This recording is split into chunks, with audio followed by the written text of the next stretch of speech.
Again, this is being the blitz part two. Again, one more quick thing I want to touch up on is, again, when you're playing the cover three zone blitzes, pay attention to which side they're dropping the safety on. Because remember, in cover three, it's always going to look like this, uh, where one side is in the purple and the other is in a deep blue. So again, we kind of want to utilize a seam streak on the side that where they're dropping their purple or their cloud. So again, if we know that they're doing something like this and they're running cover three and their safety on the right is in a purple or a cloud, again, we want to attack that side with a seam streak. So again, we want to be utilizing seam streaks, drag routes, flats, versus blitz if you're running a lot of 5-out. And again, this is kind of my preferred style of play, but again, I want to show you guys all perspectives. I don't want it to just be my perspective. I want to, and I still utilize Max Pro a decent amount, and I know I'm in the minority where I'm big on 5-out, where I know a lot of pros are not as big on 5-out, and I know a lot of them prefer to pick up the blitz utilizing max protection and to bomb it deep. And again, that's a great option as well. And I kind of want to get into that too. So say if someone's like running a man blitz on you, and again, just another quick tip: when someone's in a man blitz, their safeties drop a little bit lower. Here, let me reset the play. You notice how the safeties were kind of back a little deeper. When it's man blitz, they creep a little closer to the line, but yeah, another option is, again, this is more specific to this man where the S route was really good out of trips, but again, you can kind of look for routes that are really effective, or look for crossing routes and pulse routes that we know that, as we talked about the base plays, that are going to beat really every coverage. They're going to beat man, they're going to beat zone. So utilize these in your Max Pro plays.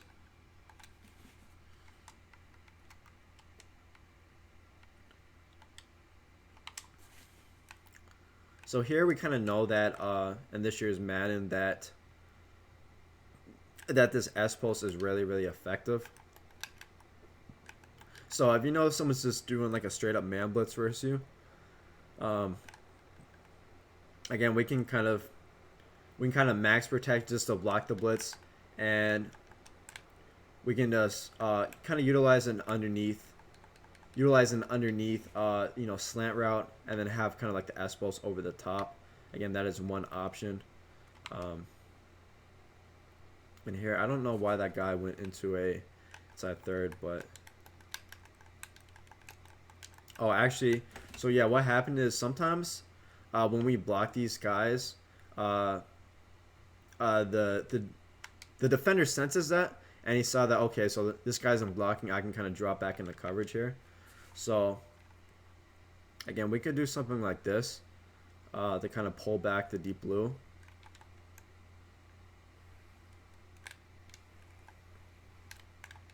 See, now here, again, we have that quick pass option underneath, and we're gonna have, if we have the time, since we're blocking those extra people, we're gonna have again, I got shedded here. I don't know what the halfback did, but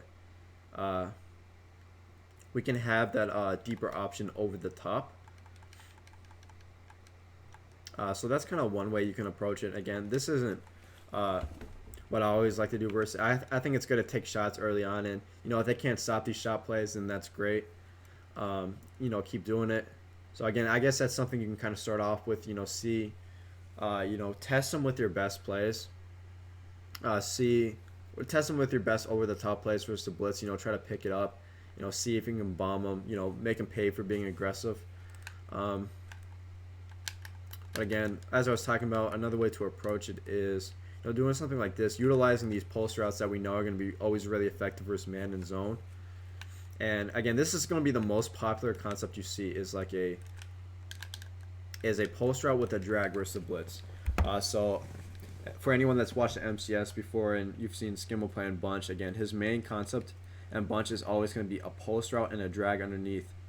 Again, the reason being is drag routes, as we talked about with corner routes and post routes, not only are post routes are routes that got to be guarded user guarded usually.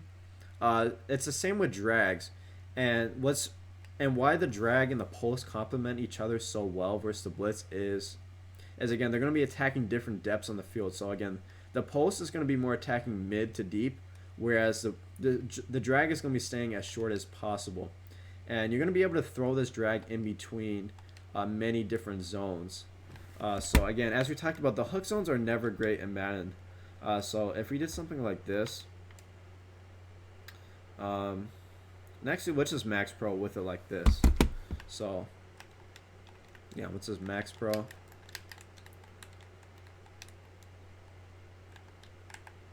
Again, this gonna be probably the #1 concept you see every year. And guess I know I had a seam streak, but again, this is always gonna be a kind of a window where you can throw that drag.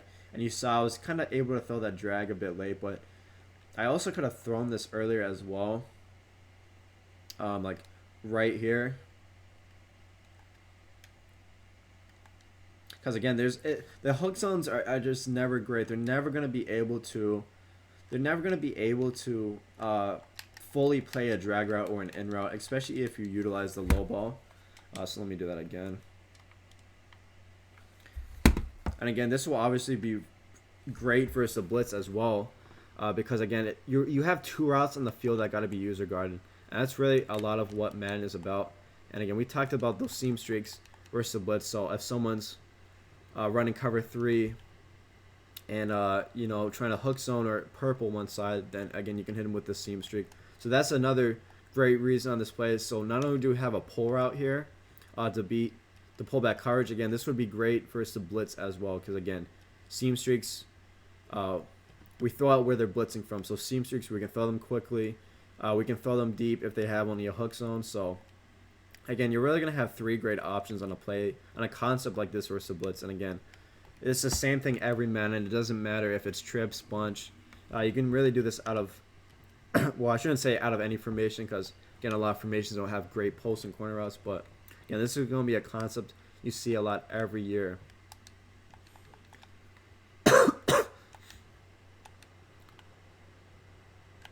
And again, let me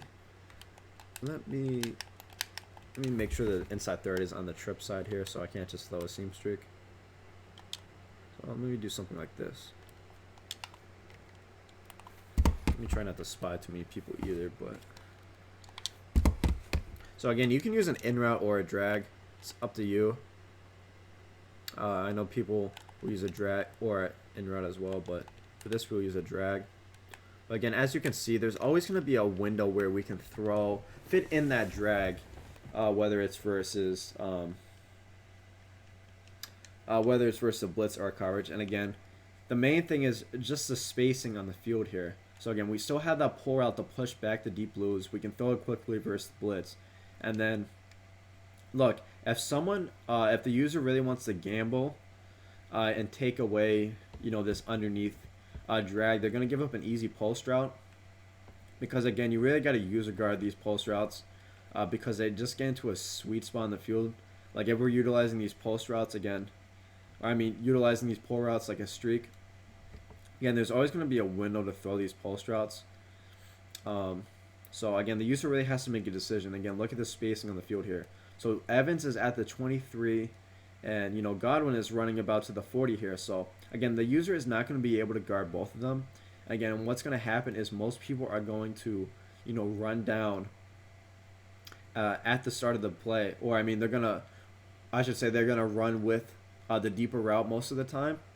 Again, most of the time. Again, you don't want to be guessing, or assuming, but again, most people aren't gonna want to give up this big play here, and it's gonna be, you can just kind of dink and dunk all day and hitting these drag routes in a particular window, because again, hook zones aren't going to do a great job of guarding the drag. So there's always going to be a spot to throw them in, and it's going to get you, again, say like 5-6 yards. So again, that's always going to be a really, really popular concept versus the blitz and coverage. And again, I'll show you one more time versus the blitz.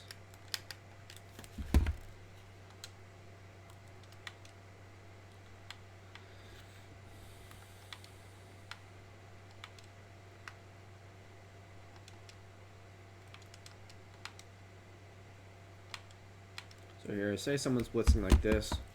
Again, you're going to see what I mean. Like, it's going to be so stressful for the user because it's going to be really just two routes wide open at different depths of the field that they're going to have to user guard.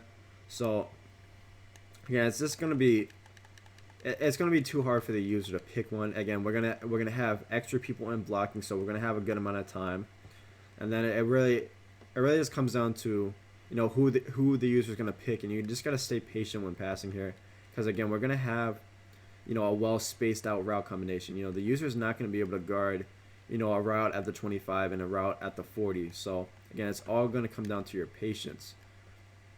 And again, we blitz like 6 here, but since we max protected. We know we're going to get that extra time. And again, it's just going to come down to execution here. And again, like I talked about, the outside drag, usually you can throw this early as well, but we had a purple here. But again, these little drag routes and post when you're max running are going to be really effective versus the blitz, as well as versus coverage defense.